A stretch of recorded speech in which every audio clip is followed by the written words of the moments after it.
Good morning, everybody. Good morning, 145 Club. It's Sunday. It's about 11 a.m. Pacific time, and that means it's time for our weekly readings. This is where we're going to go through the transits, and then we're going to pull a tarot card and do an angel reading for each sign and get the angel's advice for traversing the week ahead's transits. But before I start, I want to do a little bit of business. This is going to be our last live broadcast for 2023. Next week is Christmas Eve, and the following week is New Year's Eve. And I didn't even realize that when I mentioned last week that we're going to take those holidays off. Good morning, Katerina. It's good to see you. Happy holidays. I also want to say thank you to all of you who have been my OGs, because the channel is growing.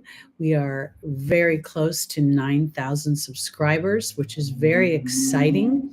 The growth has been really interesting because for the majority of the year, it was kind of limping along. I was super distracted by things in my own life, and I had to surrender to those disruptions. And because of that, we took September off, and then it feels like December kind of came back with a bang, and I'm excited about that. So I want to thank all of you, and I want to thank all my OGs for your continued support and your loyalty. I love you all. So happy Christmas, and happy whatever you celebrate, whatever holiday you celebrate. And if you don't celebrate, I just hope you have a nice time of year. So, all right, these horoscopes for the people who may be new to this, watching in playback or live, are based on whole sign Western astrology. If I was doing a personal chart for you, I would look at it in Placidus. But for the sake of such a large group of people, I think that this is the most easy way to differentiate. Also, I want to mention that I base this on your rising sign. I think the next most influential, if not on a par with your rising, is your moon. We are humans. We manifest on our emotional bodies. So check your moon sign. Lastly, your sun. If you have a stellium, which is 3 or more personal planets in any one sign or house, this indicates a rather significant focus your soul has chosen for this lifetime. So check that out as well. And also, I want to thank you all. I'm still recovering from my beauty burn. I'm not very good with that, Venus in Virgo. So forgive me if I look a little rough, but I just love y'all so much. I just have to show up instead of giving into my vanity. Okay, so let's start, because I think this is a pretty significant week. The sun today is at 25 degrees of Sagittarius, and it is conjunct. It's within 2 degrees of the galactic center. And I think I've talked about this a lot lately, because this time of year, the personal planets are traversing these points within the Shapley cluster that give us, as we stand in awareness, opportunities to harness that energy. And the great attractor is exactly what it sounds like. It's literally the law of attraction. It is a point within the universe that is attracting to it the things that bits and pieces of the universe. I don't want to go into the science of it, but I say this because as you harness your thoughts, Mercury is retrograde. It's it's going to be going back over this point in not too short a period of time. So as you harness your awareness, I don't think this is about trying to raise your consciousness. Okay, all that feels like a goat trying to go uphill, but rather I'm aware in this moment. Oh, I'm in my pattern. Oh, I'm in the midst of reframing as I'm in this awareness. Oh, I don't like this. I prefer it be like this. That awareness in and of itself starts to kick in the law of attraction. As above, so below. We see that represented in the magician, in the tarot. We see that represented, in the divine laws of the universe. That which we focus on, we draw to us. And there is that great attractor. So I think that's important because Mars today is conjunct the great attractor. It's already traversed over it. The great attractor is at 14 degrees of Sagittarius, and the galactic center, where I download information, where I have divine inspirations, is where the sun is traversing right now. I hope I didn't mix that up earlier, because these two dynamics right now give us opportunities in our awareness to use the energy, the hero energy of Mars, rather than the pissed off energy. And the sun is how we grow. It's our ego assertion. So I think that's important. The sun will be exact the galactic center on the 19th. So be mindful of that. And I think the other thing I want to say about the great attractor is that while Mars has been going over this spot, it's about applying the knowledge that you've learned. It's about harvesting the awarenesses that you have. And I think that's directly related to Pluto and how Pluto is affecting you in your chart as it's ending its experience in Capricorn. We have also this week, one other thing I want to mention. If you have personal planets, Mercury, Venus, the sun, the moon, those planets, Mars, within 3 to 5 degrees of the galactic center. The galactic center is at 24 degrees Sagittarius, I believe 16 minutes, 27 degrees, 16 minutes. So anything between 24 degrees of Sagittarius and 2 degrees of Capricorn is going to be within the 3 to 5 degree orb for the galactic center. The closer the orb, the tighter the influence. I think this is very powerful for you as a soul maneuvering through this human experience. Because again, it's about harnessing that energy. It's inviting it in. It's having an awareness about it and then learning how to use it as a tool. Those of you that have anything between 5 to 12 degrees of the great attractor, which is at 14 degrees of Sagittarius, that's going to be between 29 degrees of Scorpio and 26 degrees of Sagittarius. So, and again, the closer the orb, the more intense you're going to feel it. And if, like Stephen, you have things at 26 degrees of Sag and Neptune at 24, Neptune, that's very interesting, very spiritual. It's really harnessing that spiritual energy. Now you've got two planets converging on both points. So this is, I think, a very powerful soul's influence. And when I saw how my chart is lined up, because most of my planets are in Libra, and well, they're kind of scattered, but they're all scattered between the 6th and like the 10th house. And my wounds are in the 11th house. So this made a lot of sense to me for me as I moved forward. Now, let's talk about Jupiter. Jupiter not only represents foreign people, foreign places, foreign travel, all the human structure. It represents our belief system. It represents our connection to our source energy, whatever we think that source energy is. And so to me, this, with Jupiter stationing to go direct on the 31st of the year, I just realized that Small Wildflowers is not here. So I just got distracted by my own thought process. Excuse me. I'm sure she'll be here soon. Jupiter is stationing in Taurus at 5 degrees. It's retrograding. And then on the 31st, it's going to move forward. So we're going to start the new year with our belief system, the ability to expand our wealth, the ability to start to implement look at our businesses. Jupiter represents commerce. It represents branding, marketing, publishing, influencers. To me, it's very much, how we're expressing ourselves on the World Wide Web in many ways, because we have to adjust the planets for how technology is giving us wider platforms with which to express ourselves. Because I think that this is really important, because that 5 degrees for all those weeks of the stationing makes the planet stronger. It's standing in the sky. And as it's standing in the sky, it's rewriting its beliefs. It's thinking, how can I expand on the things that I want to experience? How can I invite in wealth? not try to create wealth, but invite in wealth. I think this is really important because the information we've garnished from the sun going over the galactic center and Mars going over the great attractor headed towards the galactic center is very powerful.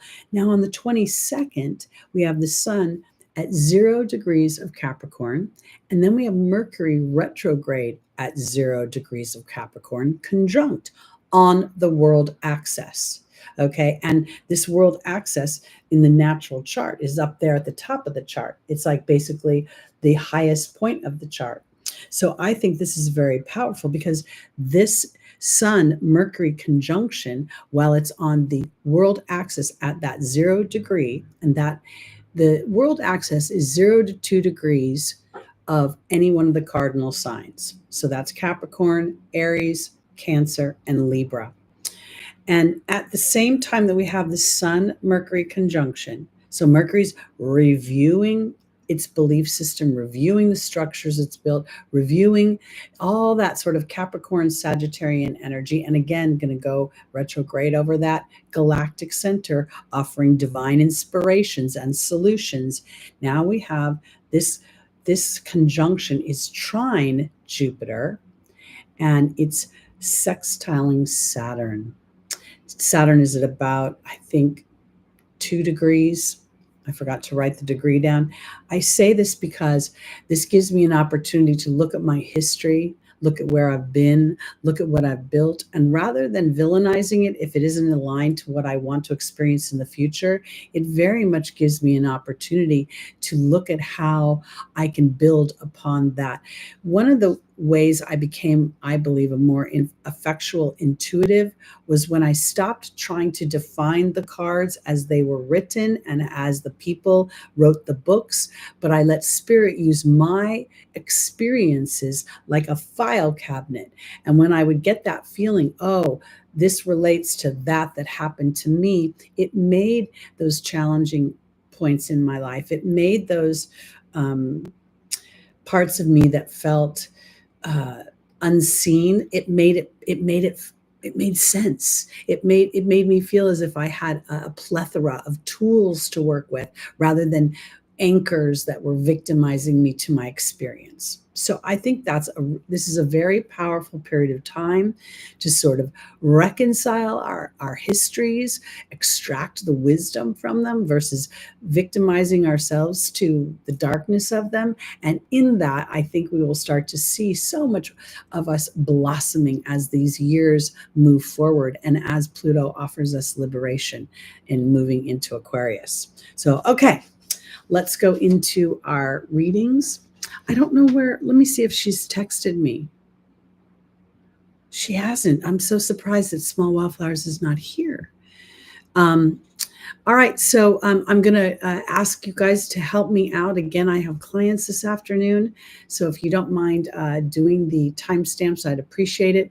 And while normally I would start with Sagittarius because we're still in Sagittarius season, because we're taking the next 2 weeks off, and the sun will be moving into Capricorn on the 22nd. I'm going to start with Capricorn. All right, because I didn't want Capricorn to be like, oh, I don't want to play to the dark side of Capricorn and like, oh, we get looked over. I want you to be able to have at least 3 weeks of your sign going first. Okay, so let's see what the card is for Capricorn, the tarot card. Oh, well, isn't this interesting? This is Mars in Capricorn, which we know Mars is exalted in Capricorn. This is the 3 of Pentacles. This is a contract. This is a place where we engage someone's expertise and we tell them what we want. These 2 people here look like they're representing maybe a church or some kind of order. Maybe it's monks, and they are going to this master and they're saying, this is what we want to create. This feels very good if you're endeavoring some sort of, Mercury is in retrograde. It's retrograding through Capricorn right now, and then it's going to go back over that galactic center. So I want to kind of offer this for my Capricorns. If you're contemplating anything work-wise, building any sort of material resources for yourself, then I kind of think that this retrograde gives you an opportunity to really sort of look at the contracts that you've made. Are they aligned to where you want to go? Mars is exalted in Capricorn, so this card in some ways represents that exaltation. So here is where I believe Mars has sort of, Mars likes to move very quickly through certain signs, and I think Mars defaults to old habits. But here in Capricorn, Mars is a much more seasoned warrior. He's aware of what it's like to just charge into a situation without any, real plan, sort of, where it's smart to wing it is not necessarily in the initial action, right? Maybe this feels as if I am looking at what I have created, and now I'm starting to assess, is it moving me where I want to go? Let's see.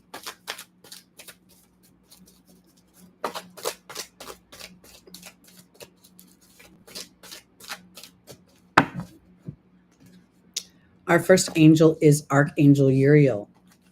The second is Ray. The third is Aurora. And the final is Adriana. So this could reveal a review of the work contracts that you've had. Archangel Uriel deals with frustration and helping relieve that. And that would be also Capricorn. Pluto's transit in those last degrees of Capricorn are really reflecting, I want to offer it this way, because all the cardinal signs are being aspected by Pluto. And depending upon your chart, it's going to indicate whether this is current or whether, you've walked through this. And I do think that this is like an assessment, that end of the year review where you're going, all right, what's working, what isn't working, what relationships are balanced, where am I maybe over delivering and somebody else isn't picking up the slack. Something's going on with a review. Okay, so the Archangel Uriel is joining the wind fairy. The wind fairy is a 29, which reduces down to an 11. Where is Pluto right now? I think Pluto's at 28, going to 29 degrees. So we're reviewing, we're thinking about the contracts we've made, the work we're doing, if we're finding it enjoyable and inspiring. Ray is being joined by the Sagittarian horse. So this really makes me think that for my Capricorns, as the sun moves into your sign and that trine to Jupiter gets tighter and tighter, and that sextile to your ruling planet, Saturn, is really going to have you review your history and maybe in many ways use that history as a platform to connect with your team to start to apply the law of attraction into your universe, meaning into your personal universe, like literally seeing yourself have a thought and focus on that. And then, wow, spirit starts to bring in the dynamics, the elements, the ingredients to fulfill that. Aurora is being joined by the deer, and Adriana is being joined by the partnership card. I think this has to do with work for my Capricorns. I think there could be a review of, how you are being either compensated, how you feel. Both, I don't mean just financially. I also think spiritually, emotionally, getting the credit you deserve. If there has been frustrations, and it is a good time to take a little second look at if you're supporting your own happiness, or if inadvertently you're supporting your financial security and somebody else's dream, because this may have you moving in a new direction as you start to realize that your beliefs are shifting about things and your trust in your connection to spirit is getting stronger. Because Aurora says you're flying high right now, don't descend, you will soon inspire others. And this very much feels as if it's about being gentle with myself as I am going through this continued metamorphosis of awareness. I really don't want to have you guys stretch for something like higher consciousness. Those words are resistant in the human interpretation, whether you realize it consciously or not. I have to work. It's not I get to work. I have to pay my bills. So these little an awareness of these terms takes that resistance off and allows us to have a broader experience, because as we are aware of these points within our galaxy and within our universe that support us, we can start to invite in an experience versus chasing it down. Because here is Adriana leading Capricorn to the answers to your prayers, and there's partnership.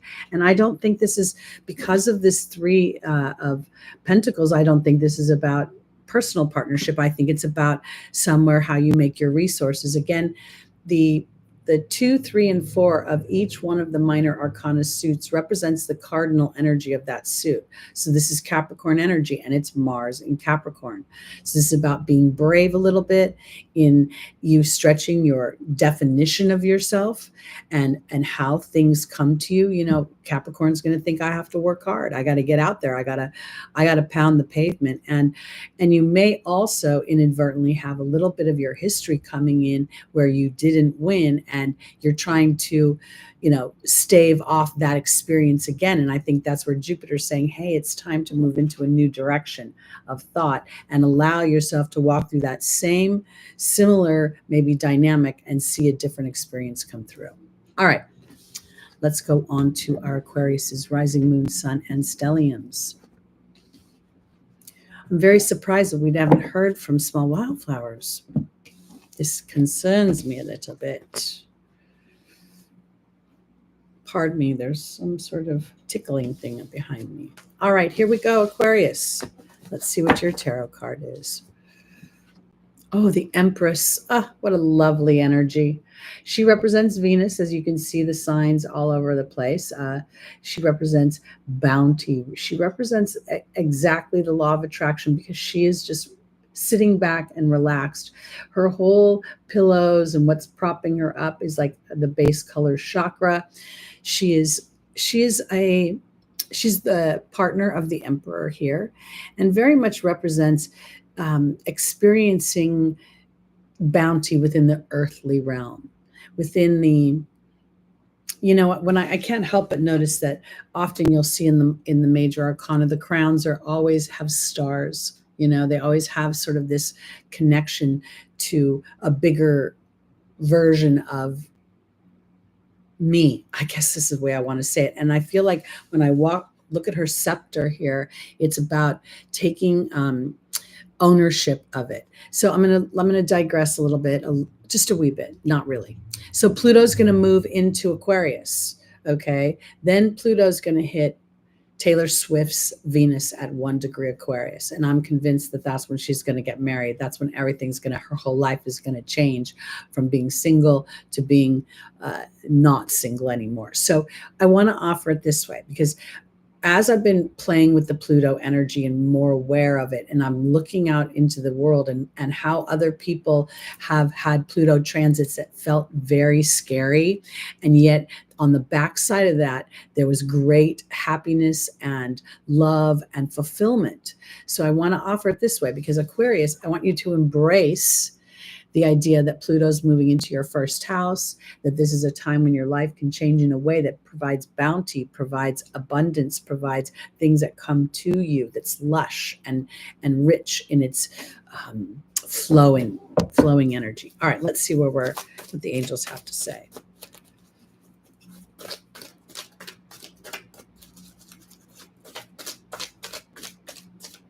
I also could say that for my Aquarius is that the energy of the galactic center and the great attractor Sagittarius is your 11th house.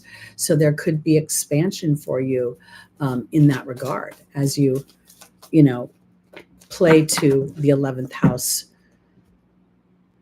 dynamics, the World Wide Web, cosmic consciousness, the idea that Jupiter rules your 11th house, which rules wealth, commerce, business, publishing, influencing. You could really start to see yourself thrive. Again, the channel, I'm so blessed, has grown. And part of it was, I've been promoting some of the videos, and I hadn't done that until now. I was distracted because of money. Wasn't sure I'd have the resources. And then I was inspired by spirit to promote one video. And then I started to see the difference between what happens to your reachability, because there may be a moment here for my Aquariuses where this you kind of got to spend money to make money. But let's see where we're going here. Our first angel is Athena. It's safe for you to lovingly assert yourself. Then we have Indriel, the light worker. Then we have Francesca. What are you visualizing? And then we have Grace and Antoinette, which is about seeing something from another person's point of view. Athena is being joined by the Lady of the Lake. Indriel is being joined by the Wind Fairy. Francesca is being joined by the Frog. And Grace and Antoinette is being joined by the Fire Fairy. Okay. Sometimes, as humans, we kind of think that life is one progressive thing. How were you productive today? Blah, blah, blah. Move the story forward. And sometimes, as we see with the Empress, she sits back and there's a waiting for some kind of inspiration, some kind of, she knows when it's time to get up and maybe walk through the harvest. And right now, I feel like Athena is saying to my Aquarius, it's time for you to lovingly assert yourself. And here is the Lady of the Lake. She's in the midst of a storm. And through the storm, her mind is saying one thing, her emotions are rumbling down here. And the truth of her heart is being held ever so delicately in the middle. And, it talks about having the courage to put you first, to, your absolute truth. And so I feel as if for some reason you, especially early born Aquariuses or early rising sign Aquariuses or early moons, you're really digging deep to your authentic truth. Remember, Aquarius rules our hopes and our dreams. It is co-ruled by Saturn. It matures over time and offers reward, because Indriel, the light worker, is here. And this almost feels like an obstacle for you, as if part of your brain is going to the human experience. Oh, wow, this is what's happening in my life. And the other part of you is like stretching for a bigger experience, a divine inspiration. And again, I want to encourage you to look at your charts and see, do you have any personal planets within orb of the Shapley cluster and the points within it, because this is an opportunity to harness that energy. Francesca in the Angel's Advice is saying, what do you visualize right now? Negativity is going to block your progress. And then the Frog is offering an opportunity to reconcile that experience. And when I say reconcile it, I almost feel like, one of the greatest tail wags in the human experience is when we feel like we're blocked or we're not able to move forward, and then we push through that in some way and we experience something very different. Because in the final position is Grace and Antoinette, representing compassion, and then we have the Fire Fairy. And I feel like if you've been pushing in any way, if your mind has been superseding your soul in some way, and it could, because you represent the nervous system, you represent the cosmic collective, you could be sort of so far out into the bigger picture of things for humanity, for yourself, for the world, that you're not really having compassion for the journey of it. Because here it feels like a divine inspiration is coming, but part of it has to allow yourself this receptive energy of sort of sitting back and being like, okay, I don't have the answer right now, or I don't know which direction to go, or I don't know where the money's going to come from. And then, through this receptive energy of, okay, Spirit, I'm passing the baton to you.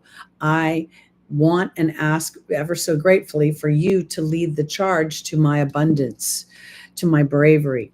And then Spirit will give you an opportunity. And I honestly don't doubt that for a minute anymore in my life. It's amazing to me that I kind of feel like I live outside of the universe, outside of, the human structure. And yet every time that I apply the laws of the universe, I feel like something good is coming my way. All right. Here we go for our Pisces, rising, moon, sun, and stelliums, the Ace of Pentacles. Now, this is interesting because you have Saturn moving through your first house. And when I see this card, I always feel like the aces represent the infusion of an energy, right? This sort of new idea, new opportunity, but it hasn't come to fruition. It's just like a little baby, and it's still sort of this is the beginning of a material dream. Now, we know that Pisces rules creativity in the form of poetry, dance, music, film. This it's fanciful and whimsical. And I feel like this little ace is saying, there's the garden of your dreams. And now stand in alignment with us. Because when I look at the mountains that are through the archway, they don't feel like they're blocking. They feel as if they're backed up. So it feels to me like when I get into the garden, there are things to explore. So I think for my Pisces, and I want to offer it this way, because this is the Ace of Pentacles and it is an earth sign. I think that this is where Saturn is saying to you in your first house, how do you want to apply disciplined structure to your dreams, to your creativity, to your the whimsy within you, even to your spirituality? Because this may be a time where Pisces decides every day I'm going to sit down for 15 minutes and meditate, and through the initial it feels kind of very human. Oh, my brain is busy. And then you start to feel the connection through the diligence, the discipline that Saturn is requiring in your house. Because I think there's an opportunity to start to feel some forward motion. But I think that starts from the inside out, your emotional body versus your physical body.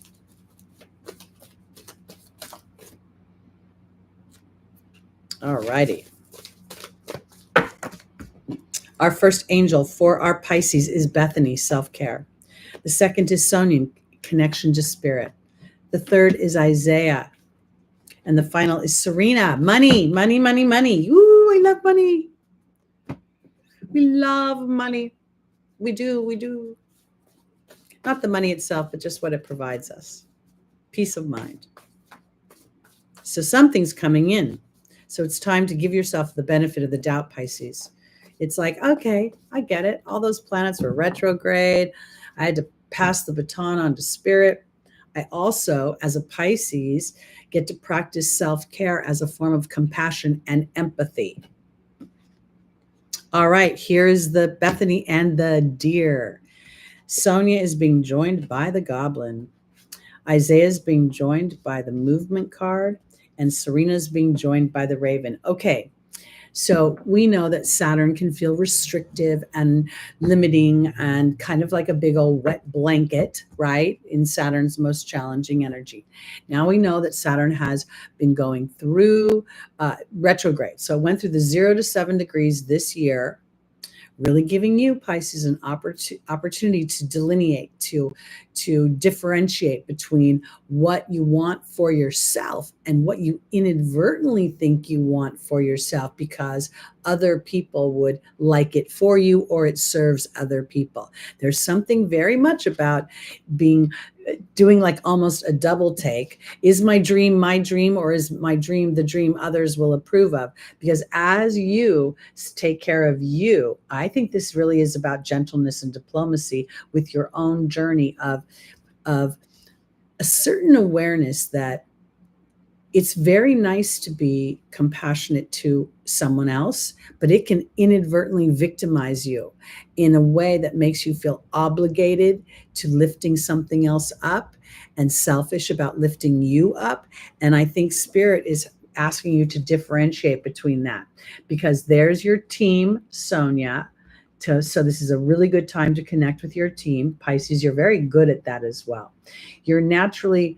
It's easier for you, unlike some of the other signs, to connect with spirit because you're so mutable.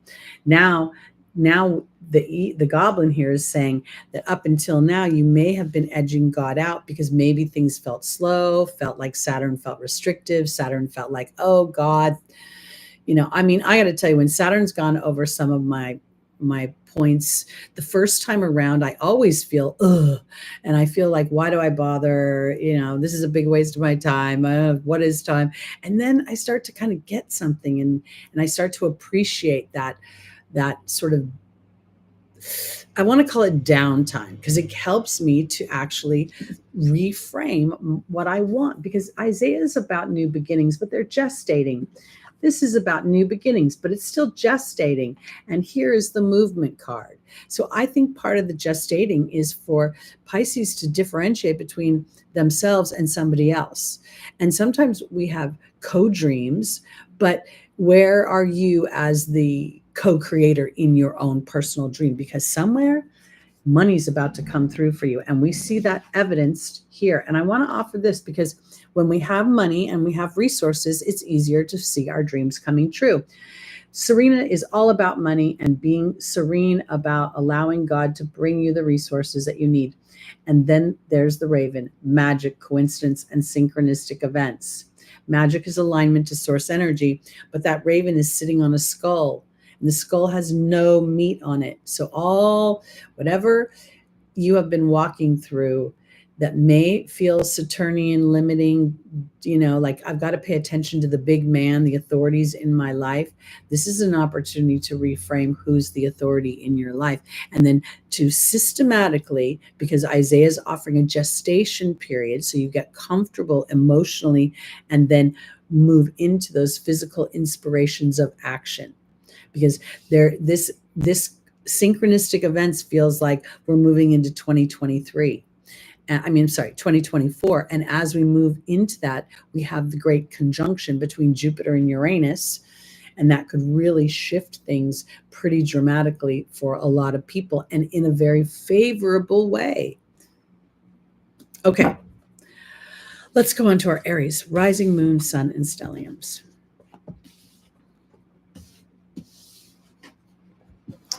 I am really, I'm excited about assessing everything that went on in 2023 and taking that knowledge and applying it in a bigger way. Meaning this, because I really felt so distracted, and so much of this year I felt like I was so Saturnian, trying to push things forward and doing it in a way that just felt too much efforting. And I offer this because as we move into 2024, it's an 8-year. An 8-year, we have 8 thumbs up. That's kind of nice. And 18 people in the room. The 8 is the transformational Scorpio energy. Scorpio rules billionaires, lots of money. It rules power and control. And this could be the power and control to co-create your life in a more aware way. And then I also think the 8 represents the 8th month of the year, which is the Leo month of the year. And the 8 represents prosperity. And so I think this is super powerful as we have this awareness, and what we're doing is harnessing the energies. So I'm very excited about applying my awareness moving forward. I don't know how the world is going to be, because I'm pretty sure that when Pluto moves into Aquarius, we're going to see some interesting energy out on the world stage, but that doesn't necessarily dictate my life. Very true. And the strength card is the Leo energy. It's also, the strength comes from gentility. It's that taming of the beast. Hello, Joshua. Welcome, welcome. All right, let's go on to our, as I said, our Aries. Aries. This is a fun energy. This is the 2 of Cups. And when I look at this, the first thing I saw was the lion and the wings. And we just got done mentioning about the Leo energy. And for some reason, as I look at this, I'm feeling the North Node. I'm feeling as if Aries is coming into some sort of partnership with the truth of what they want for themselves, the Leo energy. I'm feeling like the wings are feeling like I'm starting to see above a situation. I also was... I've been looking at, I'm working on 2024 and videos. By the way, the January videos are all up, so be sure to check those out. But I want to say there's an interesting, Eris has been traveling through Aries for almost like 100 years. I was very surprised. I think it was like she moved into Aries in like 1929. Don't quote me. I wrote it down somewhere and I forgot to put it in my notes. So everybody pretty much alive right now has Eris in Aries, and Eris is the little sister of Mars.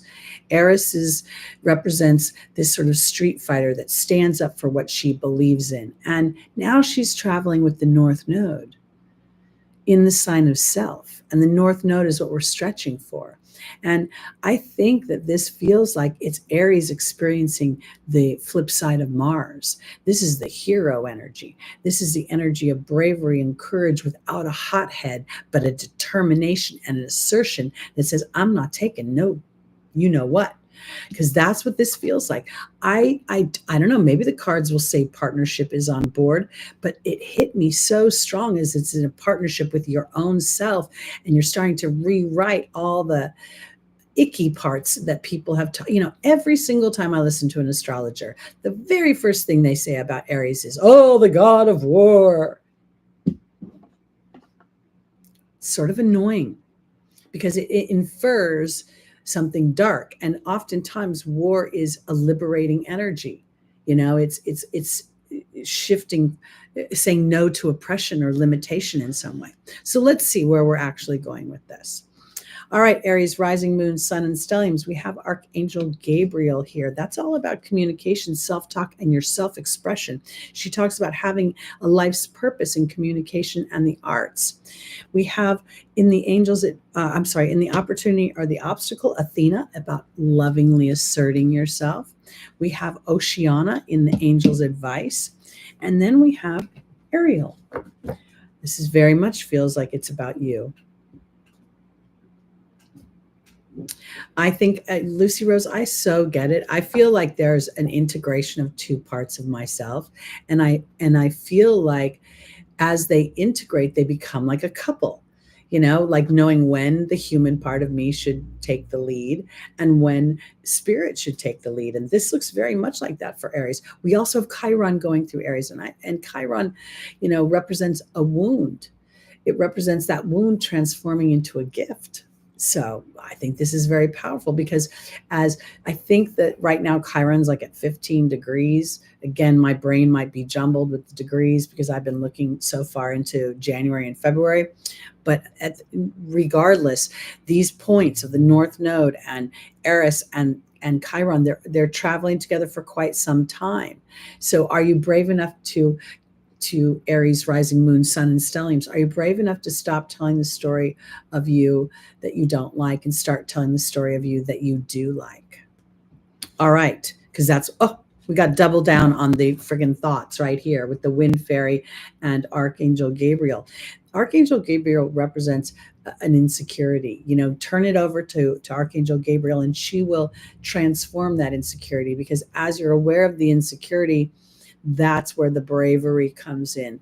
And when I look at my thoughts and I look at how things are going, we can very much look at late degree Aries rising are experiencing the square between Pluto, Pluto and Capricorn. So I'm a 26 degree Aries rising, and I'm a 27 degree Mars in Libra. I have felt that square challenging me to be brave in how I show up, and not for other people, but actually like how to be a stealth bomber. I got stuff going on in the background right now where I feel like I'm in my own little war, and yet somebody won the battle.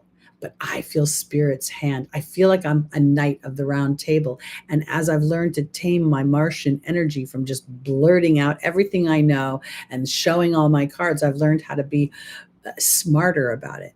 That's what I think that this is about. So lovingly asserting yourself, that's Athena. And that assertion is knowing that as you've transformed, this trust card is a 47, which very much goes back to the 29. They both reduce down to an 11, the mastering of our thoughts. What is the mastering of our thoughts? Is as above, so below. So when we're focused on the anger and the resentment and the you done me wrong, that sort of starts to continue to show up. Now, Mars has been going over the great attractor. The great attractor at 14 degrees of Sagittarius. Mars is now at 16 degrees. Will I be brave in implementing the knowledge I have gained? Now I want to go back to 2022, 2023, early, when Mars was going through Gemini. Super, super powerful period of time for my Aries rising, moon, sun, and stelliums to see how they thought, how they interact with other people, and whether they wanted to be right or to be happy, and learning how to more diplomatically speak to those that they work with, that they speak with, that they interact with. And in doing so, inspiring them, which is what the hero Aries is versus the warrior, into action. Now we have Oceana and the Goblin joining. Very good. And Ariel and the Novice. All right, Aries. Okay, so here we go. Oceana is that inner knowing, that soul knowing. And the Goblin is when I'm aware of my human ego. This has been so prevalent for me right now because in my awareness, I was able to appease my ego. I needed to take some sort of action. I did not want to back down from my battle. And now I feel triumphant, even though nothing has manifested in the material world, because I'm learning how to trust my assertion through spirit as my initial sentry, as my initial. I'm trying to think of who goes into battle first, the infantry. I don't know, because here I'm practicing this connection to spirit. And the connection that I'm harnessing is that as I take brave action, it's okay for me to be a little bit of an Aryan hothead. Okay, it's okay for me to feel the challenging side of Mars's energy. But what I do with that, now I'm coming into connection. So I'm not trying to release anything. I'm not trying to avoid part of who I am. I'm integrating it so I know when to be a hothead and when not to be, because sometimes a hothead isn't called for. All right, that's kind of just generalizing the lower part of Aries. But overall, you know me, I like everything that has to do with the more challenging signs of astrology. I love Mars, I love Pluto, I love Capricorn, and I love Saturn. All right, guys, let's go on to our Tauruses, rising, moon, sun, and stelliums. Oh, Taurus, you're going to love this. Look at that, the 10 of Pentacles. This is an energy of resources. We're talking about mutable earth, Virgo energy here. We're talking about the family. We're talking about the whole family, the grandparents, the kids, the pets, the warm, cozy home. This indicates a sense of tradition and history within it. Now we have that 10. The 10 is representing that one, okay? The one being that initial, awareness of as above, so below, Mercury. And now as a 10, it's coming into that 0 degree of like, I almost feel like I'm playing with that world access, the ingress, the awareness of the things that I want and what I want to build and how to build it and how to use my traditions, my history, my experiences for my expansion. Jupiter is in your first house and it's stationing at 5 degrees. That's the Leo degree of your own self-expression, your own enjoyment, your own happiness. So I want to offer it in this respect that as Jupiter is anchoring into the sky, this is about you being able to look, what do I want from me? How do I want to use my skills? What is my perception through this journey? Because Taurus rules our family history, which imprinted our self-confidence, and there's all this sort of, this is the place where our voice is expressed. This is the place where, as the soul went and discovered the self in Aries, now it's taking what it's discovered in that self, the skills, the talents, the beauty, the natural physique, and applying it into the material. So I think there's the potential for great benefit, especially when you have this awareness. And when I say awareness, that means that you'll have sort of an awareness between maybe a traditional thought or a traditional way of being, and then has that worked for me? That's where I want to say it. I have a Taurus moon. So I know in the past I've been super stubborn and I've been right, but I wasn't successful. So now I'm learning how to not have to be right to somebody else, but right to myself, and then allowing spirit to open up a success story for me. All right. First angel is Celeste. A new home or a new place of employment is in the works. I love that idea. We have Ariel. That's the connection to spirit. We have Chantal, the angel of love, romance. And then we have Fiona. I don't know if I think this is about romance, but let me see. I think it might be more about actually work, because that 10 is about money. So something you're endeavoring that's going to create something beneficial for you through your own family tradition, history. Celeste is being joined by the Focus card. Ariel's being joined by the Hawk. Chantal's being joined by the Queen. And Fiona's being joined by the Fear card. Okay. So Taurus, we talk about Taurus ruling insecurity because, again, there's that family imprint. And if we were kind of had a more of a critical background, we could have a sense of insecurity. But this is where I'm going with this. I feel like when I look at this for my Tauruses, I feel like the 10 of Pentacles is not only offering me resources, I think it's got like something to do with Jupiter's transit through your first house. So you're rewriting your beliefs, and you could potentially be using your own personal experience as a platform for abundance. When I look at TikTok, I'm not on Instagram or Facebook because I don't resonate with that structure. I don't like the way that feels. There's a lot of weird, angry old people on Facebook. So I like the freshness and the fun that's depicted in TikTok. I say this because I feel like a lot of people are using their family traditions, their grandma's recipes for cures, their own traditions and stories, and you have them too. So as you use your skills from how you grew up, there's bounty to be had, because I think this employment part, and you may move to a new home, but I kind of feel like this is offering you maybe a side hustle or the beginning of building something new. And now we see the Focus card is a 33.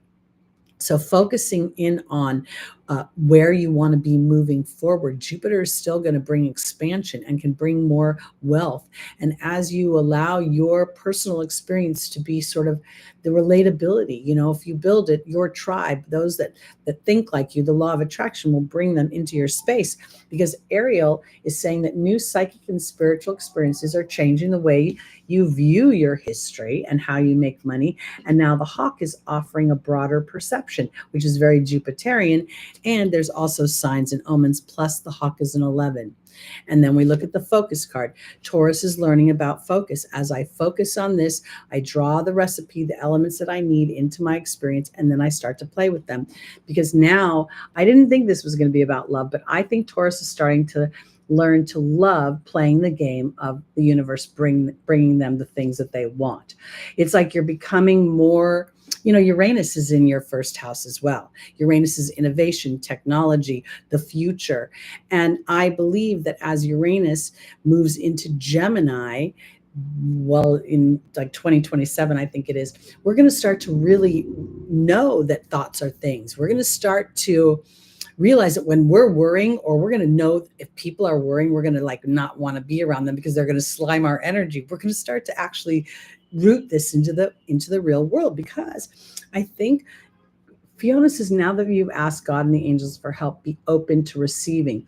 And I think this Fear card is now saying, face everything and rise, false evidence appearing real. And if for some reason, okay, so let me just say this. I have a Taurus moon, and yes, I can be stubborn when you've hurt my feelings, especially if you apologize in a crappy way. But more so, I have been, I think, mislabeled. I'm very Aries. I'll stand up for the underdog, whether I know them or not. If I see injustice, I tend to jump in and act like I'm a 300-pound sumo wrestler.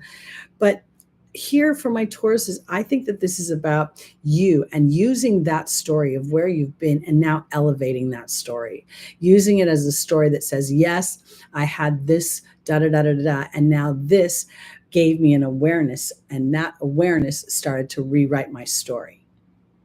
I hope that makes sense. All right, here we go. On to our Geminis, rising, moon, sun, and stelliums. Now I'm kind of worried about Small Wildflowers, because usually she sends a text or something if she isn't going to be here. And we have no word from her. All right, well, let's all send Small Wildflowers some love for whatever's, distracting her this morning or got her attention. Okay. Gemini, the cup of love. Now, this is an infusion. The aces are always a beginning of something. And when I look at that, this time what I see is the overflowing. And I see this dove, and I feel as if I feel like I'm supposed to allow to be at peace with the idea that my life can overflow. Now, we know that Mercury is your ruling planet. Mercury is going to retrograde back into Sagittarius, where it is in detriment. Now, I want to offer this because I think that while Mercury is not really wanting to dig deep into information, I also think that Mercury is starting to become more aware of the ebb and the flow of the Sagittarian expansion. That's what, and I feel as if, so as Mercury goes back over the galactic center, there could be some downloads, some divine inspirations that you get. This is all over the next few weeks, because that feels as if it could give you an opportunity to have an inspired idea that will allow your cup to feel as if it's overflowing. Let's see where we're going with this.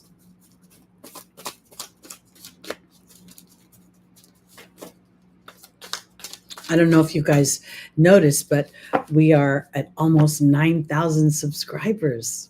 I'm really excited about this month. Has been really fun and feels very validating for the disruption that was going on, in early September during eclipse season. Because I want to offer Gemini, there could be a lot of expansion that opens up for you if you're in the midst of some disruption, and Spirit is now offering you an opportunity for your cup to overflow. But part of it is also your bravery about stepping through that. Okay, here we go. Our first angel is Seraphina, the angel of happy families. The second is Aurora.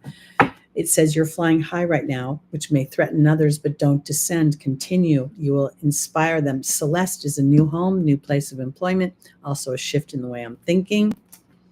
And then we have Bridget. Bridget's always about looking a little bit deeper into things.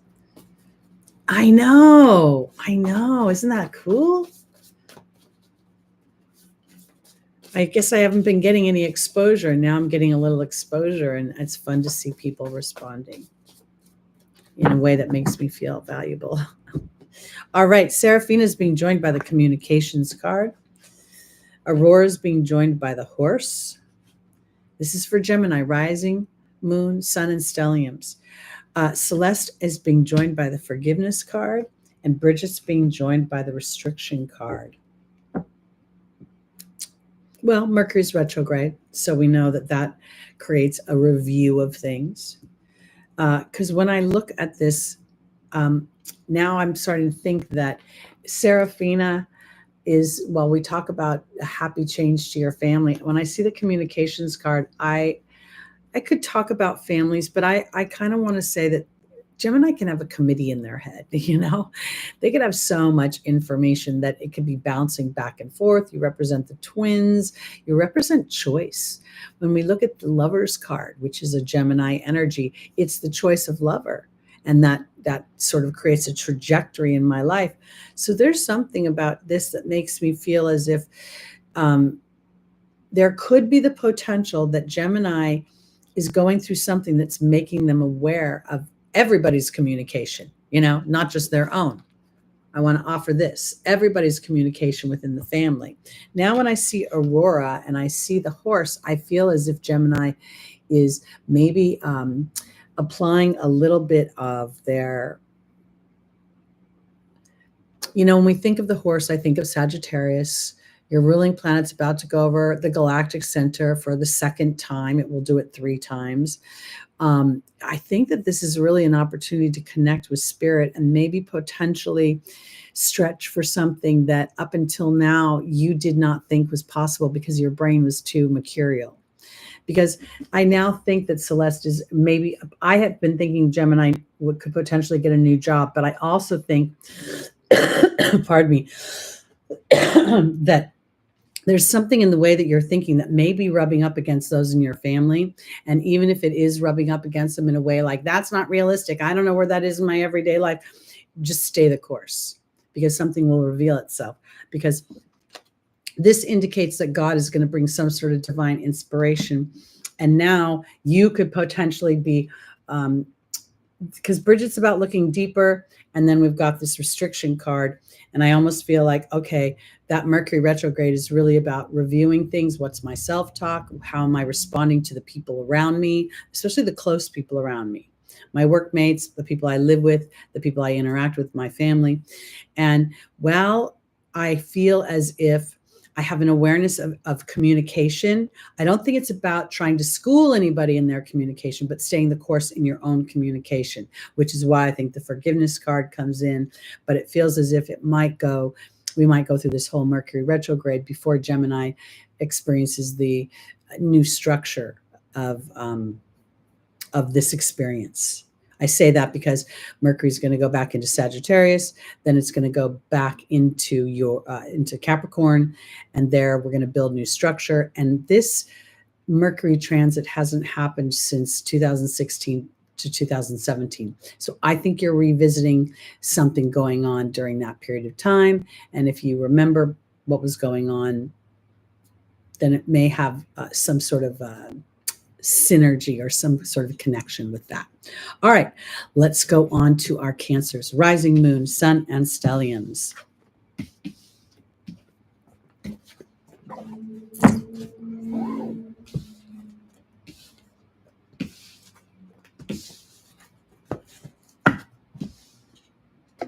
All right. Oh, what a lovely card for my Cancers. The Star. The Star is all about faith. Of course, there's a vulnerability. This character is naked. She's got her sights on the whirlpool where things are spinning in a circle, no matter what she does, and she's feeding it. And yet what's really viable is the smaller picture that's behind her, where the water is trickling in various pathways. And I feel as if for my Cancers, you know, you rule water, you rule home, you rule property, you rule the family and that experience. And this is also a card that represents astrology. And we know that, you know, Pluto's been opposing you. Our late-born Cancers, rising moon, sun, and stelliums are filling that opposition. And that opposition, you know, could be what the rules and authorities say versus what you know intuitively. And I want to offer it this way because I don't know if this is about taking action right now. I feel as if with the urn that's behind me, this is about allowing a certain process or allowing for a certain inspiration to come through. We're going to see a full moon in Cancer on the 26th, and that could illuminate something. Let's look and see.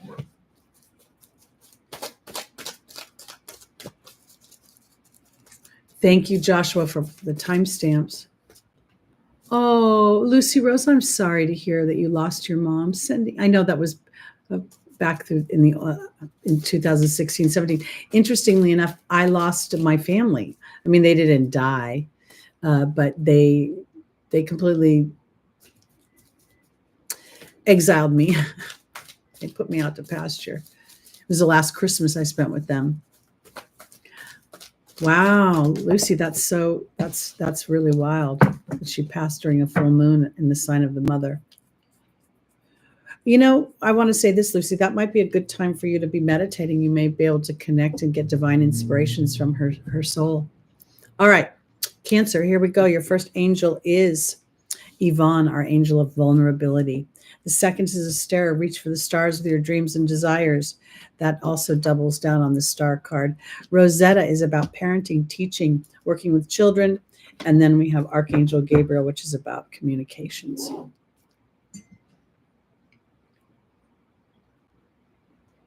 right. Yvonne is being joined by the restriction card. Aster is being joined by the rebirth card. Rosetta is being joined by the love card. And Archangel Gabriel is being joined by the mystery card. You know, Cancer, I love you so much, but I think you may be focused on what's swirling in a circle than the potentials of what can be. Because Yvonne is my card of vulnerability, and there's the restriction card, and it makes me feel as if you don't want to be vulnerable. I want to know what's going to happen. I want whatever I'm focusing on to give me what I'm looking for. But somewhere I think that the answer is back here. And there's a requirement of faith. There's a requirement of, there's a vulnerability to trusting a bigger knowing. You know, I think sometimes the water signs, they don't like their intuition because it tells them things they don't want to know. Like, this isn't really working. This relationship is out of balance. Something's funky. And they want to just settle in on it. You know, we see there are 7 small stars and 1 big yellow star. And I feel like that's another clue to focus in on a bigger picture, that the universe is supplying something to you. And while you may be feeling a restriction, being vulnerable to that restriction is also about having faith in a bigger picture, because Astera is offering a bigger picture, literally says, reach for the stars with your dreams and desires and don't compromise. So if for some reason you've been compromising, or you've been listening to somebody who has been telling you something that doesn't feel natural to you, like, for instance, say that you've wanted to be a parent, and people are telling you you're aging out or this or that, remember that the soul chooses its parents. And we have many examples of people who have gotten pregnant in their 40s and having an open experience here, because whatever it is that you want to rebirth, there it is. And it's about stretching and keeping your eye on a bigger picture. And that bigger picture is, there's things going on behind the scenes that maybe you can't see. A little bit of the challenge with the Cancer energy is that crab crawl. You know, it doesn't move forward. It kind of slides back and forth. And the signs that nurture other people, that have overly compassionate to other people, can sometimes undermine themselves, because I think this is about having a childlike innocence and this love card. I agree, Joshua. I am so, anchoring yourself with Abraham videos can really help. I do that all the time. I'm right in alignment with that, because I think this means having the innocence of a child in some ways, to allow spirit to guide you. That's in the angel's advice. And I feel like, as mundane as it may seem, love will lead the way, because now you're getting an opportunity to recognize your self-talk. My stepmother is a Cancer. I haven't seen her in almost 9 years, but I'll tell you, she loves to talk about other people's problems. She loves, when a person has a problem, is to be the voice, the ear that they can listen to. Oh, here, tell me all your problems. Let's chew on your problems. And I used to say to her, hey, why do you want to focus on the problem? Why do you enjoy those challenges where people sit in their worry balls, And I, at the time, I didn't really put it together. I'm pretty sure she's got a lot of Gemini energy too. I don't know her exact time of birth, but because this Archangel Gabriel is all about communication, and the mystery card's all about choice. And here's this vulnerability card, and here's this, what will you say? And this is representing, are you going to focus in on what is in front of you, or are you going to know that something bigger is being created that you can't see, and start to dig into that idea, and then really use your connection with spirit? Like, okay, I'm nervous. Give me some evidence that what I want is manifesting. Just give me a crumb to follow, because that self-talk might be undermining you a little bit. Oh, thank you for the Christmas invitation. I love Manhattan Beach. I didn't know you were up there. It's a great, warm city, fun city. People are nice there. Thank you for the invitation. Okay, let's get on to our Leos, rising, moon, sun, and stelliums. Saturnella. I love that. That's great, Gita. That's a funny way to put it. I love that.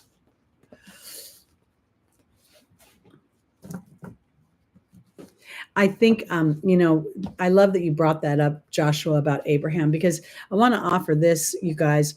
If you're in a wobble at all, being able to go to YouTube and just listen to a 15-minute Abraham will help you to just be aware. Again, I don't want to force this, like, go to higher ground, raise your consciousness. That feels like such a goat thing to do.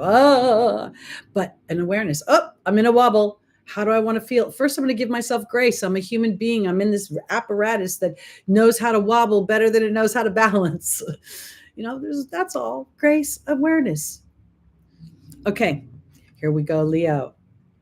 The 10 of Wands. Okay, this is a little bit challenging. It's a Sagittarian energy. It's the guy's working hard, not smart. Let's take a little look at where we're going with this.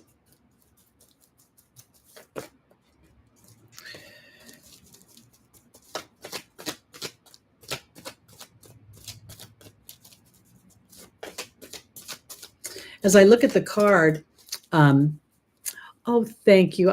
Taylor, I appreciate it, but Lucky and I, we already have Christmas plans. But I would always like to have a revisit, or what do they call it? I can't remember the term. But if I could have a do-over or another opportunity at a later time. All right, so let's go back to Leo, because I want to say this. What I was trying to say, rain check. Thank you. That's the word I was looking for. Thank you. Okay, Leo, you rule creativity. You rule self-expression. You rule the performer, the comedian. And, the performer, judges their performance by the audience response. The comedian judges their performance by the laughter. This guy can't see all the blooms at the top of his wands, all that foliage, because of where his head is at.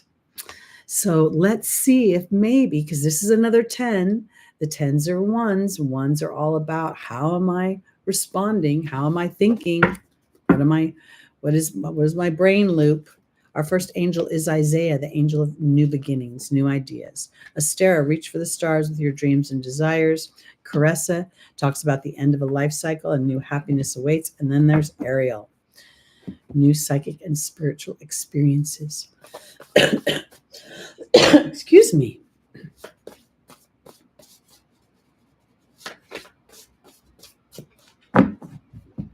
Isaiah is being joined by the wealth card. Woo, that sounds like fun.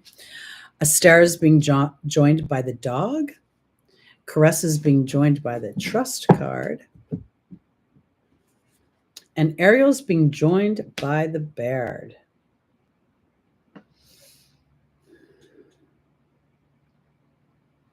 I think this has something to do with Leo's heart and courage, and what it is that you want to experience. This is the energy of mutable fire. Okay, so that's Sagittarius. We talked earlier about Jupiter going through Taurus, and while Taurus squares Leo, I think that square is this sort of tension, because I want to offer it this way. A lot of the Leos I work with are very, very creative, but they focus in on the audience. Will they like me? Will they respond to me? And it almost becomes paralyzing to them.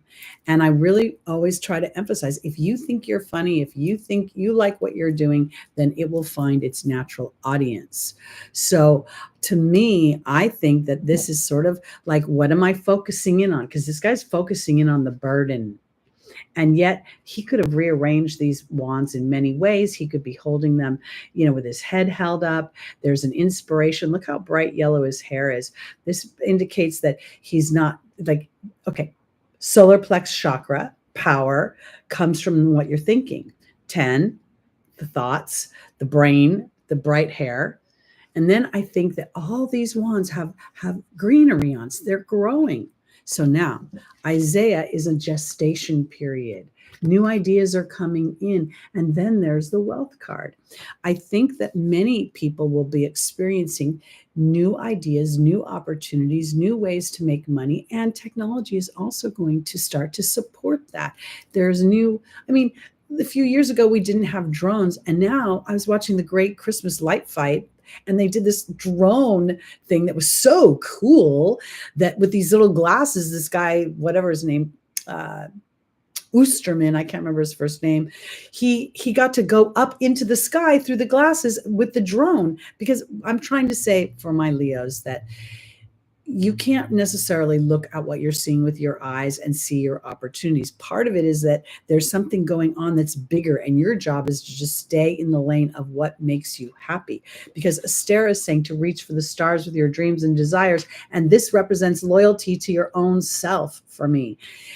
When I was growing up, I'm 64, y'all know I'm like really officially an old woman now, and there was no internet, there was no YouTube, there was none of this. And I would have had to write a book, get Hay House to like me, do this, do that. And none of that happened. So as technology opened up, it opened up things for me, because somewhere something is in its beginning stages and you're looking at it the hard way somehow, because the end of a life cycle, new happiness awaits you. And the trust card, that is a 47, which reduces down to an 11.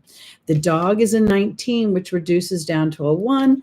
And there's the 10, which is a 1. So this new idea could potentially be that as I build things, as I allow my voice to be authentic, to be courageous in my, sometimes I think about people that have like kind of off color humor or black humor or really sexually charged humor. And, you could initially think, oh, people are going to think I'm crass, I'm dirty. But then, you watch it and you laugh at it, and it finds its natural audience. Because here, Ariel is saying that new psychic and spiritual experiences are telling you, you're viewing the world differently. And now here's the Baird. It's a new beginning. It's like a new story being told. It's almost like I'm focusing in on the Baird being about music and poetry for my Leos, and storytelling. What do comedians do? They tell stories that make us laugh. What do performers do? They tell stories that make us laugh and cry and emote. There's so much opportunity here. And I think Leo may be putting a little bit too much pressure on themselves to be original, to be new. You just get to tell it your way, and whatever it is. And as you start to repeat that story to yourself, then all the elements to facilitate that story will come into play. Next year, 2024, I will have worked for myself, making all my own money for 10 years. Who knew that would happen? And technically, I'm a psychic. Who thought that would happen? But it did. And I just kept staying the course. And some of it, I had to have like my brain like this, because if I looked too much out here, I'd scare myself to death. Got to tell the new story to live the new story. So that's what your awareness brings into your world. Is my story worry? Is my story faith? All right, here we go for our Virgos. Now, I love this, okay? This is the 6 of Cups. It's a card of innocence. It's a card of love. It also represents our childhood. Now we have your ruling planet, Mercury, retrograde in Capricorn, which rules history. And it also is going into Sagittarius, and it's going to give you an opportunity to maybe, because I love the energy of this card. This is the only card only cup card where all the flowers are in all the cups. There's everything abundant and fun. This is a Disney movie in the tarot.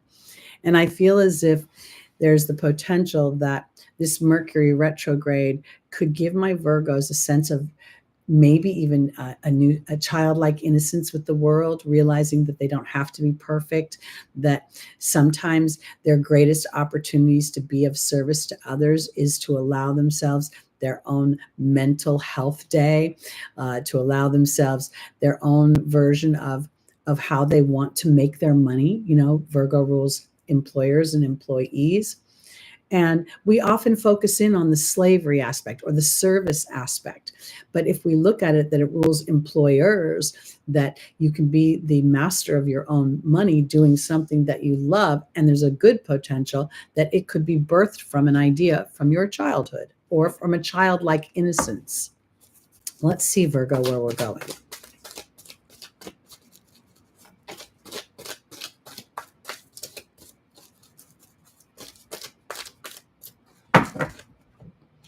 Okay, our first angel is Ariel. The second is Athena. The third is Opal. And the final is Shanti. Hi, Les. Welcome to the room. Good to see you. I hope I said hello to everybody. If I didn't, I'm sorry. Okay. Ariel's being joined by the owl. Athena's being joined by the joy card. Opal's being joined by the protection card. And Shanti's being joined by the restriction card.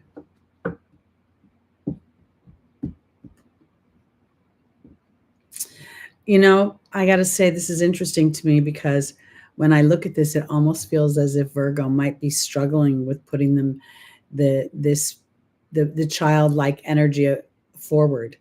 When I look at the owl, it represents deception and wisdom, and then it's a 13, which reduces down to a 4, and it makes me sort of feel like the owl is like, I'm focused on home for some reason. I'm focused in on maybe even my own children or my grandchildren.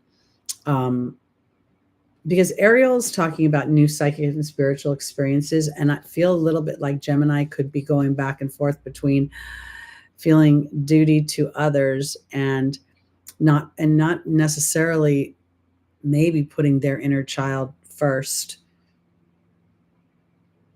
And I say that because of the final position. The final position is Shanti, the angel of peace, and then there's restriction. So that felt as if it was, we've got Saturn opposing the house of Virgo, and that could very much sort of be this push-pull of obligation versus self, because Athena is saying that you should lovingly assert yourself towards joy. Again, we're seeing that this reduces down to a 1, a 10. And in the angel's advice, we have the protection card, which reduces down to an 11. And there's you being a child of God. I would have to say for my Virgos that there could be this whole week where you're going back and forth between what you feel you need to do to take care of your family, your kids, the people underneath you somehow, the young ones. And you may not even be a parent, but you may influence young people. I know I'm not a parent, but I influence people younger than I. And then at the same time, I think that Spirit is also encouraging you to replenish yourself, to sort of, you could potentially be restricting your own peace of mind because you're so busy focused on somebody else's disruption or somebody else's issues. And maybe in order for you to really be helpful to that issue, you could allow yourself to sort of, I want to offer it this way. Sometimes if you don't always pick up somebody else's problem, they figure out how to get it fixed anyway. And I almost feel like this might be going on with Virgo. Like that 6 of Cups is like, you know what, that child, like, go play, go do something fun, go, blow off some steam, go, the season is so crazy, right? There could be the potential of there's so many things going on with the season, but whatever is going on, it feels like a kind of a choice Virgo gets to make between standing in what they know is expected of them and then maybe just honoring that Calgon, take me away. I need to, relax. I need some downtime. I need some alone time. I need to clean my house. It could be anything. I remember I had a boyfriend once that was like absorbing every ounce of my time. And at first I really loved it because, it was fun. And then there was a point when I just wanted to go home and just be kind of do Teri for a minute. And I didn't have a good excuse. And he's like, and I said to him, I just want to see my own towels. And he was totally offended. And, again, obviously the relationship didn't work out because here I am, decades later, single. But my point is that sometimes we just need to take care of ourselves, and there's not a good reason for it, except that you need it, you want it, and you do it. That's what I'm saying. And Saturn may be pushing on you. And if Saturn is, then look at your history. And if you have a history of, acquiescing your own peace of mind to some other situation, that might not be working for you. All righty. Here we go. I love the name Greta Garbo. I think it's one of the greatest names ever. I love the way it sounds. I love the way it rolls off my tongue.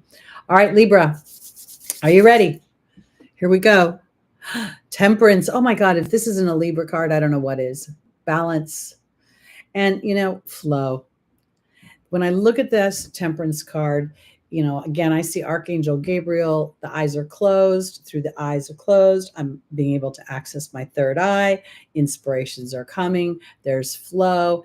And yet, when I look at the feet, there's a foot in water and a foot on land, and none of it looks balanced at all. And yet, it's through the closing of the eyes, the balance comes through a surrender, through a sort of trusting. And I want to offer this too, because we see that crown in the background, right? So eventually there's going to be a little journey down that road, but that road feels as if I've surrendered to it. It's like I've already projected victory on some level, the crown, and that crown, I'm sorry, I just messed up my hair, whatever.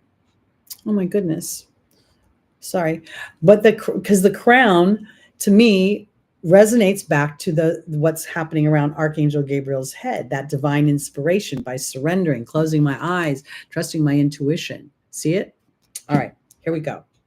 Libra, rising moon, sun, and stelliums. Your first angel is, yes, the timing is right for this venture. A happy outcome follows your positive expectation. Sonia represents your team on the other side. Francesca says, what are you going to visualize? Negativity will block your progress. And then Desiree is talking about conditions. So something is still in process. Let's see what that is. Isabella is being joined by the fire fairy. Sonia is being joined by the spider. Francesca is being joined by the water fairy. And Desiree is being joined by the butterfly. Okay. For my Libras, I want to offer this because Libra's a partnership sign. So we often associate it with marriage and Venus's partnership elements. And yet I think this is very much an opportunity to, like, when I go to Venus in Libra, I think there's luxury there. I want to have nice things around me, soft fabrics, yummy candles that smell good. And I want to create a feeling of an elevated experience. And I say that because Isabella is saying, yes, the timing is right for this new venture. And there's the fire fairy, which is about creative action and optimism. So something's in process for you, Libra. Something is not actually, again, we got a lot of still retrograde going on. Mercury's retrograde, Jupiter's retrograde. And as we have forward motion in 2024, and as the Taurus is your 8th house, as I recall. So when the Uranus-Jupiter conjunction happens, something could very much transform in a way that is very liberating. Because when I see the spider, it says creative projects, and there's Sonia, and it feels like your team on the other side. And then I go back to this temperance card, and I feel as if there's a part of me that has to sort of not try to contemplate things, not trying to figure out where the balance is, but on some level allow for the inspiration to come through. Because right now negativity is blocking your progress, and it's being aware of your emotional body. Are you surrendering to whatever, these feet are not balanced. Sorry, I'm not good backwards. This is something that if Archangel Gabriel, technically, I guess, was a person and had their eyes open, I don't know that this balance could be purported. So there's something about closing your eyes and going into your heart and looking through that lens, because outside conditions are still in process and something is in the midst of blossoming. So if we are taking a snapshot of something, then we're in some sort of caterpillar stage where something is being rewritten, and in that rewrite, in that process, there's nothing that you can do but hold space for the outcome you want. And that's a surrendering and trusting in the divine balance of things. Sometimes in the human structure, we'll focus on things like no good deed goes unpunished, or the bad guy always wins. That's not always true. And if we are to think about the idea that Libra represents literally the law, civil things, policemen, people who uphold the law. So there could very well be something coming into balance for you. And it doesn't always have to be literal law. It could be, divine law. Your boss is, not a great boss, and then he gets fired and you have a better job. It could be something like that. All right, here we go. On to our Scorpios. Oy, okay. Try not to have a moment here, Scorpio. I say that lovingly, because we have the Three of Swords here. And this is not an easy energy. Again, we're talking about cardinal air, so that's a Libra energy, but there's a bit of feeling of heartbreak and of betrayal. Traditionally, this card can represent three people in a situation. Let's see what's going on here. Our first angel is Ray. The second is Ariel. The third is Isaiah. And the final is Serena. Ray is being joined by the novice. Ariel is being joined by the bee. Isaiah is being joined by the high priestess. And Serena is being joined by the eagle. Okay, Scorpio. That Three of Swords is a challenging energy, but there's an illumination to be had. And, there's this kind of a polarity in the Scorpio energy because we think of it as power, control, brooding. We can do those real challenging dynamics to it, but can feel very out of control, can feel very powerless, and very angry about it, co-ruled by Mars.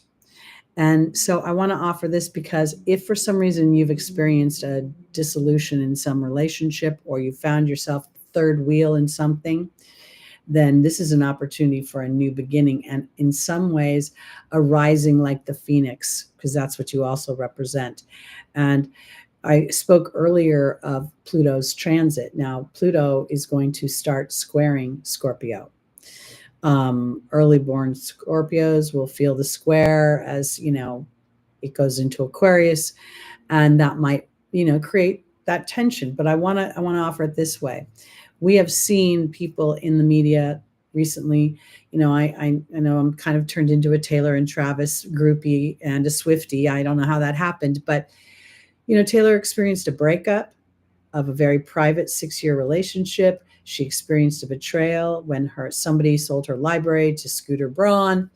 And, through all of that disruption, she is now rising like the phoenix. She's a 25-degree Scorpio rising. I say that because this connection to spirit offers you a new beginning. And this is really more authentic. It actually digs deeper underneath what you need versus what you thought you might have need. So I love her.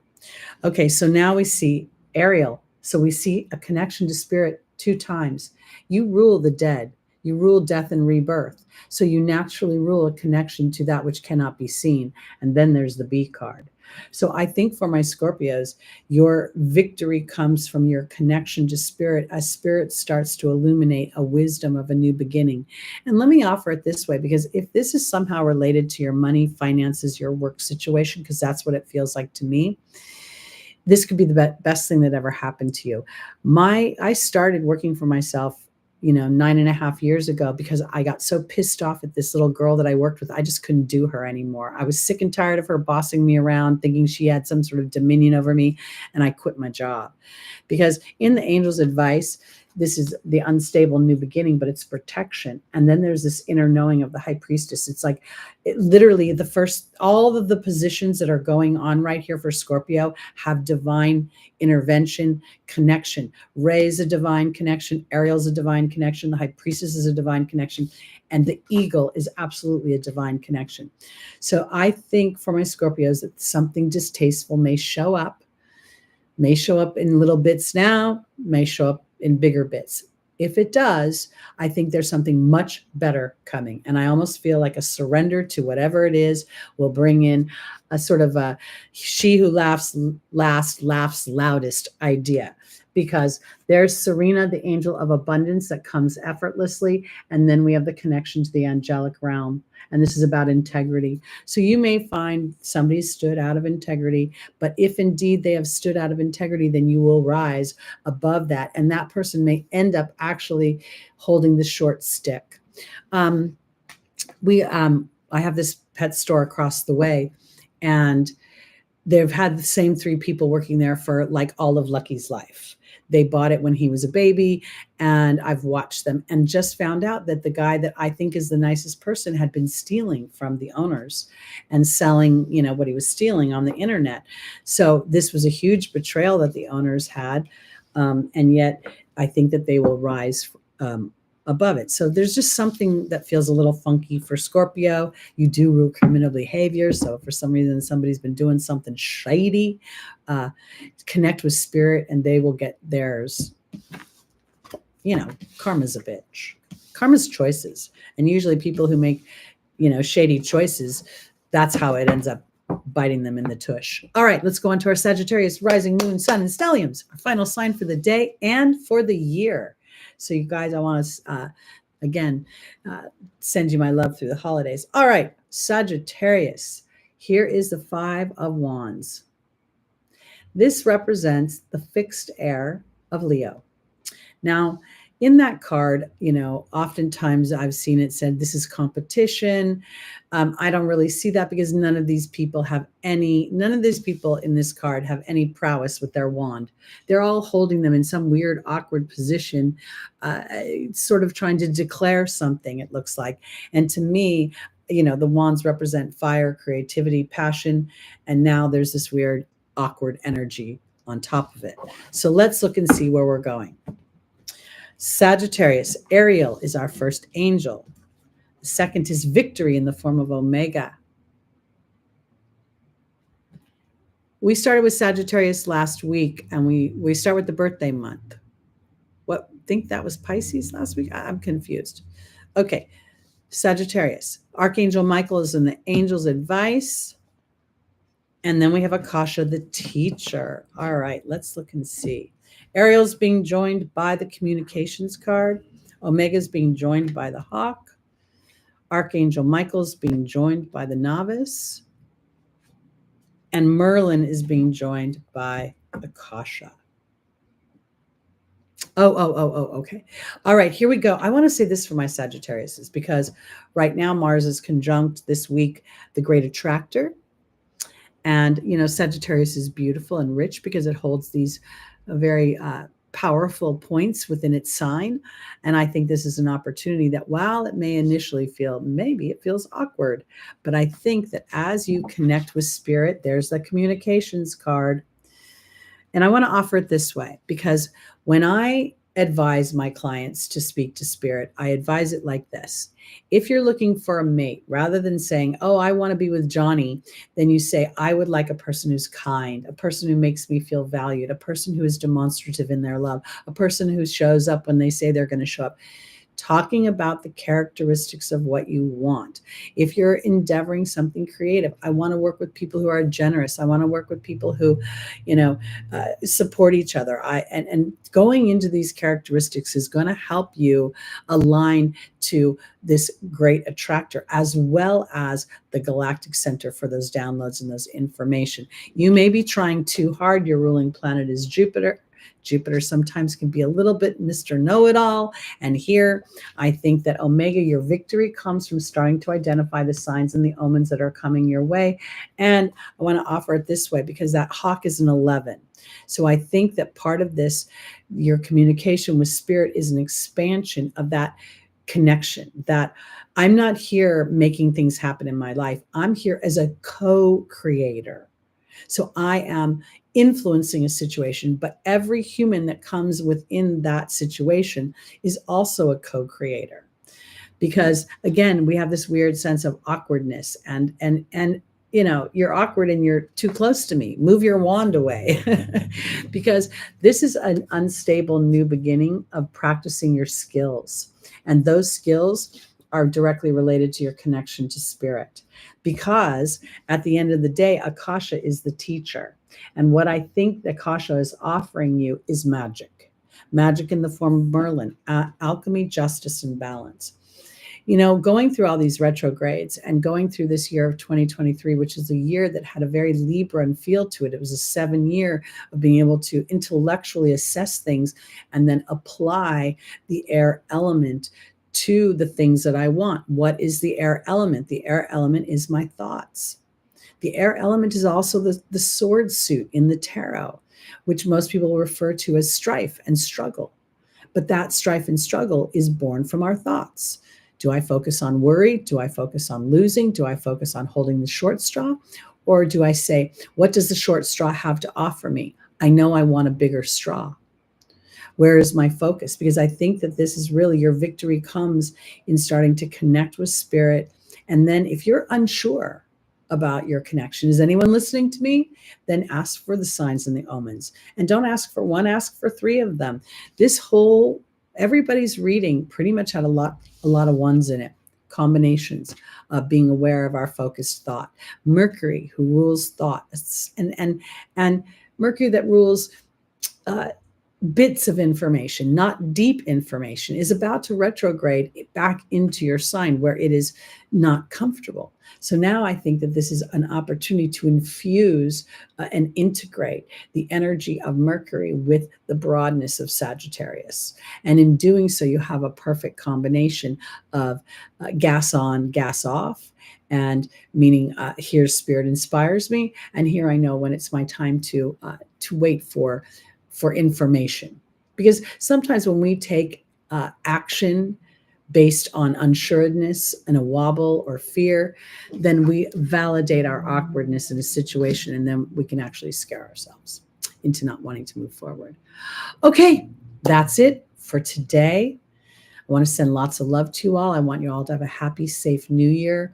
Enjoy the holiday, honor yourself, and just know that I'm out here sending love to you all. I'll be thinking of you. I will be producing weekly videos, so they will be available, but we just won't be doing the live because of the holidays. All right, everybody, sending lots of love to you, and I'll see you in 2024. I believe the day will be January 7th. All right, peace out.